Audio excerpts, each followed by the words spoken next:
So I'm curious, what's the topic of your talk next week? Oh, it's quite an interesting topic, I would say. It's going real time using Azure CosmosDB and React.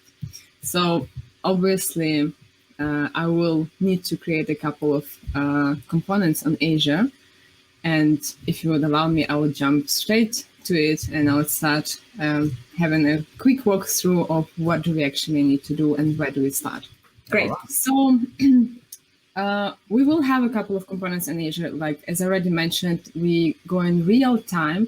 It means that we will have Azure SignalR with Azure CosmosDB, and we will also use Azure Functions. So we need three things on Azure.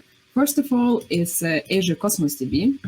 I already pre-created all the resources, so now it's just a quick walk through how to create it, what am I selecting, and so on.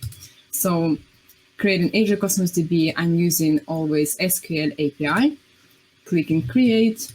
I'm using a resource group, which I already as well pre-created for this.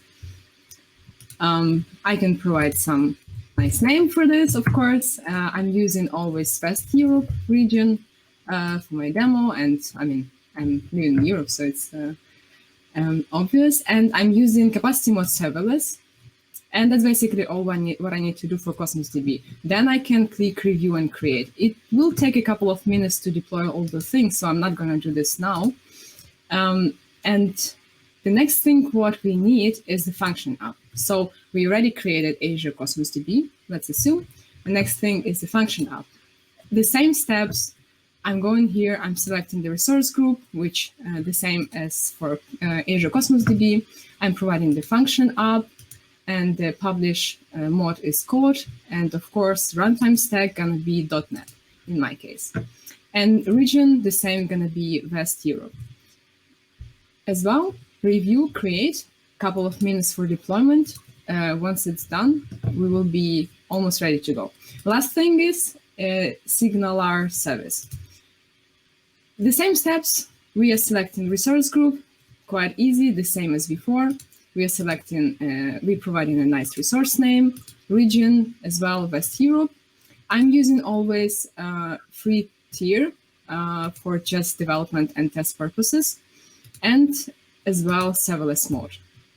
So at this point, we will be done with Azure components. We will have everything what we need to build an application. That's pretty cool. So like now you created them using the portal because, you know, we're in the demo, so it's more pleasant, but that could all be script, correct? Yeah, of course. Oh, there's many different options like Terraforms and Bicep, and like you can automate, like make it everything automatically, the creation of the CosmosDB, the function app, and so on. But I do like to show how to do these things manually, because when people are just starting to work with those, especially with Azure or Azure resources, it's really nice to click through and actually see what is happening inside. Yeah, definitely. It helps to put images on words. So now that we have all the components, like how do we connect them, or how do we maybe connect them to each other, or how does that work? Yes. So if going back to my screen, as I already mentioned before, so we have Azure CosmosDB, function app, and SignalR. We need to make all this work together. So I should have somewhere, the backend implementation. So I implemented a couple of Azure functions, and I'm using as an example a prototype of a small warehouse system. So I have a few Azure functions here, like to simulate some movements which are happening inside the warehouse. For example, to calculate stock, to show the display status of my warehouse, and some Azure functions to connect the SignalR, provide some information, and so on.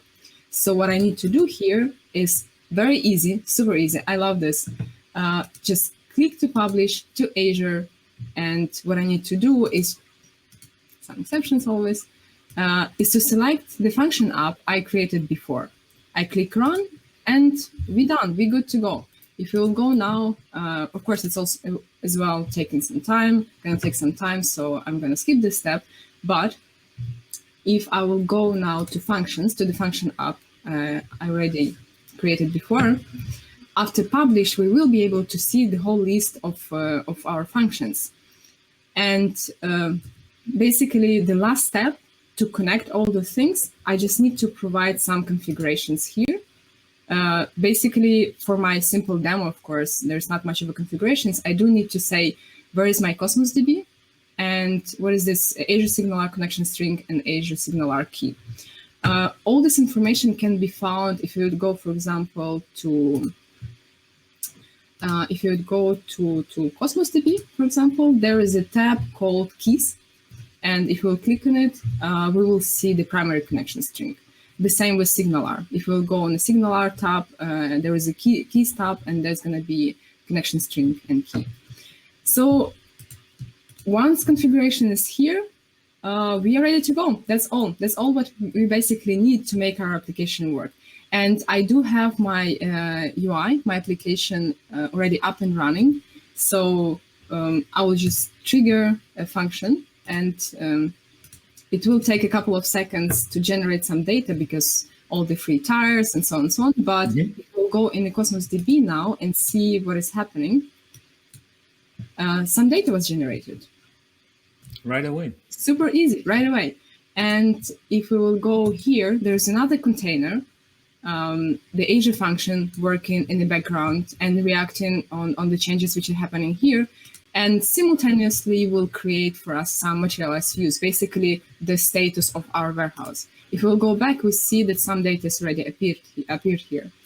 But the main point, just a couple of seconds before I finish, we were talking about real time. So if we will start trigger, like start interval, and I'll just generate some random data every couple of seconds, we will see on our UI, it will automatically update it. Basically using SignalR service, which we have previously created on Azure. That's how simple it is. That's awesome. And I know it was a lot of things to say in a few minutes. So when people can see your session at Cloud Summit? My session is going to be in the first day of the conference. It's September 13. Excellent. Well, thank you. Thank you.